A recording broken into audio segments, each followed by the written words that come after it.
Hi everybody, welcome back. We're back in Hawaii, we're out of New York, and let's just get right to it. Get ready with me to go to a singing competition.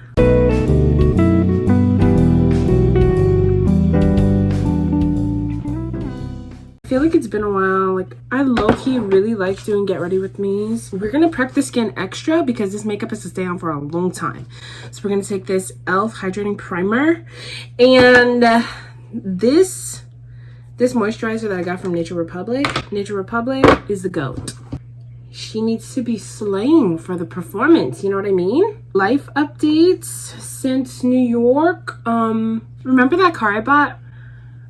She broke down. Isn't that freaking hilarious? And remember how I was saying, like, yeah, Nature is a good car and whatever, and this and that. Well, joke's on me, because what the heck just happened? And what's even funnier is that when the car broke down, I was 30 miles from my house. And guess what time it decided to break down? 2 a.m.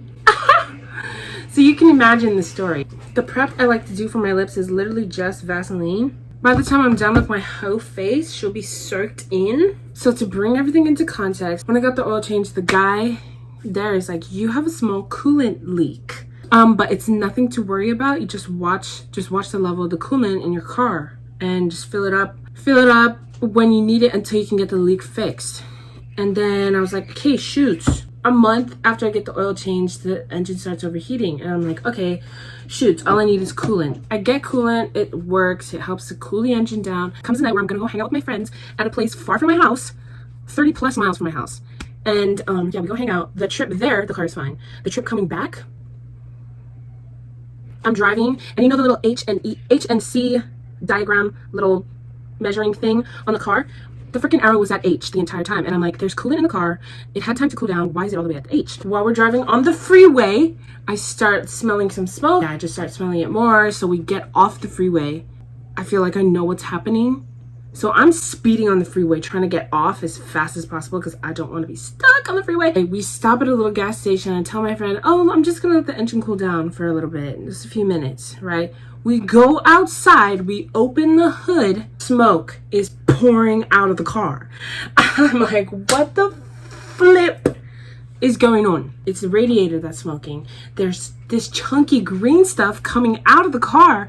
Good thing I had a friend with me who knows a little bit about cars, and she's basically like, it wouldn't be safe to drive home.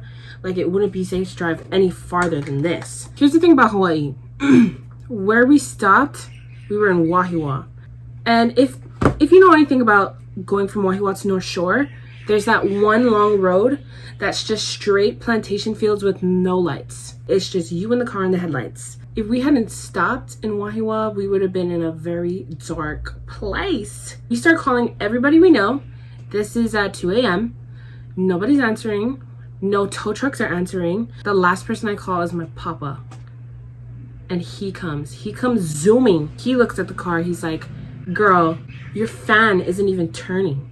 The fan that cools the engine, she's not turning. And I'm like, dang, that's probably a pretty important part, right? Long story short, we got home at 4 a.m. that night, and my car is at rest right now. It's fine. It's really fine. For tonight's makeup look, it's just a bit more dramatic than my normal. And girl, if you didn't know, this channel used to be a makeup channel, so I know I can do extravagant looks, but like this outfit, this performance is not the time. So don't even doubt my makeup ability right now, okay? So there's this karaoke competition, and if you don't know what karaoke is, then it's the same thing as karaoke, which is not the pronunciation. Just so you know, sometimes I really question people's ability to read. Because where in karaoke do you see an I, two E's, that would make it sound like karaoke? Please go back to school, learn how to read. Oh, Shalay. And there are 20 contestants. People keep asking me if I'm nervous. I'm like, nah, bro, I'm chilling. I think it's because I just love to sing, and it's also the song I'm doing is one that I'm comfortable with. So, I mean, of course I would love to win. I'm gonna do my best, but like if I don't, I'm not gonna be butthurt. You know what I mean? Oh yeah, but let's talk about New York. The most asked question I got before I went and when I came back is, did I find a little man's up there? Like, did I happen along a little New York man? And the answer is, for everybody in the back, no, I did not. Okay, wait. Oh my gosh. Does that look good? I don't know. We don't have time to start over. Tell me your dreams. Okay. In light of this question that I keep getting, let's talk about it. Let's talk about guys. Now, if you don't know me, my experience with guys is very limited. Most of it is by choice. I have very high standards, and I'm definitely not the easy type. Like, I'll just go after anything that throws themselves at me. No, that is not me. Even though I am very much of a go with the flow kind of gal, I'm also go with the energy, go with the vibe kind of gal. All right. So like, if your vibe, if your energy is off, even in the slightest, no, I will not give you the time of day. The look is working. I'm the type to really need to get to know a person before a relationship changes. I'm very much the definition of taking things slow, very slow. Because I cannot just give this away to anybody. I'm talking about my heart. I'm talking about my heart right there. Put in the time, gotta put in the work to get it. I am not gonna expose what my type is on here because no. Somebody did ask me that a while ago. They're like, what is your type? And I'm like, ooh, only the gals will know. Like, only my girls will know what my type is. My answer is, I'll know it when I see it. I was having a conversation with my friend about the bare minimum. So the bare minimum is the things that guys are expected to do. Like, you shouldn't have to even think about it. Like, you should do this as a gentleman, as someone who is interested in a woman. Some examples would be like paying for the date, especially if you made the plans, holding the door open, walking on the outside of the street, protecting the woman that you're with, and not in a creepy way, but like stuff like that. Like, that should be common sense. You shouldn't have to be told to do that. That's what the bare minimum is. We were talking about how sometimes the bare minimum will make us go crazy. Like, no way you just open the door for me. Like, sometimes that'll just make me go, oh my gosh. You would think that this stuff is common sense, because in my head, that stuff is common sense, but like, not in everybody else's head. But also, especially in high school, I was the duff. I was the approachable friend. I was the good listener, the friend the middleman that will get you the ticket to her friends. That was me. That was me. I couldn't ever really think past that, like me being something more than that. I just feel like in relationship, like if I ever do get into a relationship, I'm just gonna be like, what? You want to talk to me more than just trying to get to know my friends? That's wild. Who would have thought people could actually do that? The first time I ever found out that somebody liked me first, I was appalled. What do you mean you have a crush on me? Disbelief, speechless. My whole lifetime up until that point, I'm like, people will always only want me as a friend. Then the second person I found out, I'm like, oh, no way. They like me for my personality, and I'm like, holy freak. Because up until this point, I thought men were not capable of liking women for anything else other than their looks. Back to the makeup. If you put purple on the under eyes, especially if you have brown eyes, which I do, it'll just make them pop 10 times more. I take a little bit of a fluffier brush and just spread that bitch on there. I have been doing performances for a long time, and only recently I've learned like the importance of the way you look when you perform.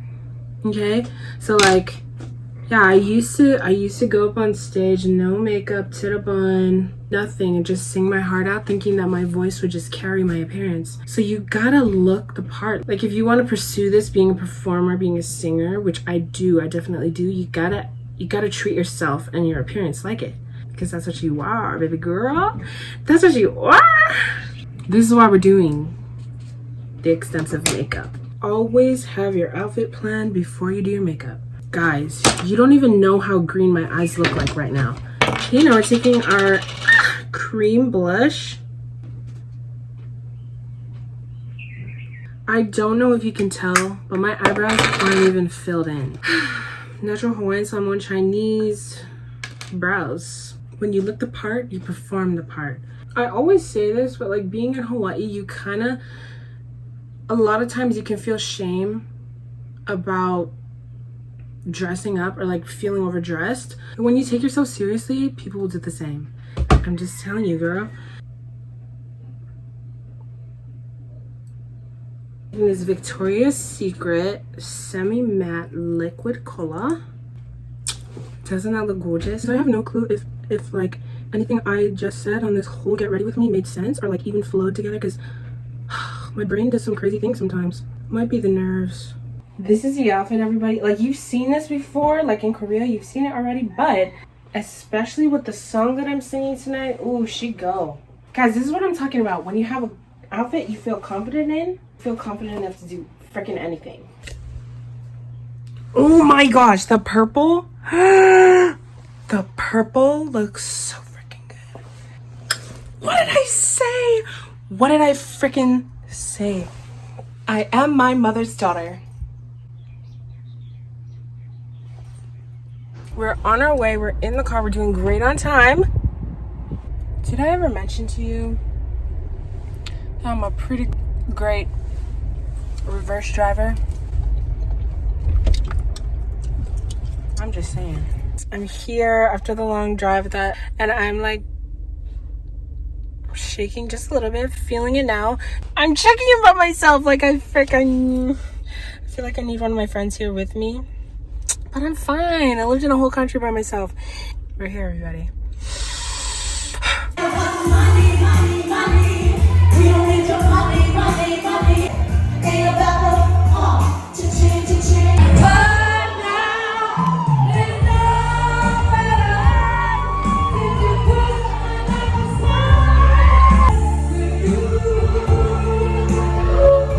I'm finally back at home. I know I didn't film much, but I filmed some of it.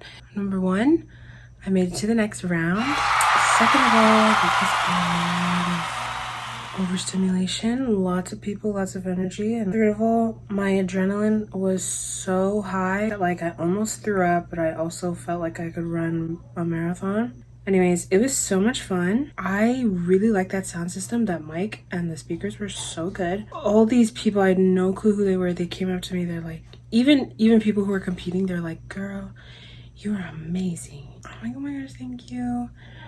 And yeah, my chingus came. It was so much fun. One of my chingus that couldn't come, she gave me this lei to congratulate me. Yeah.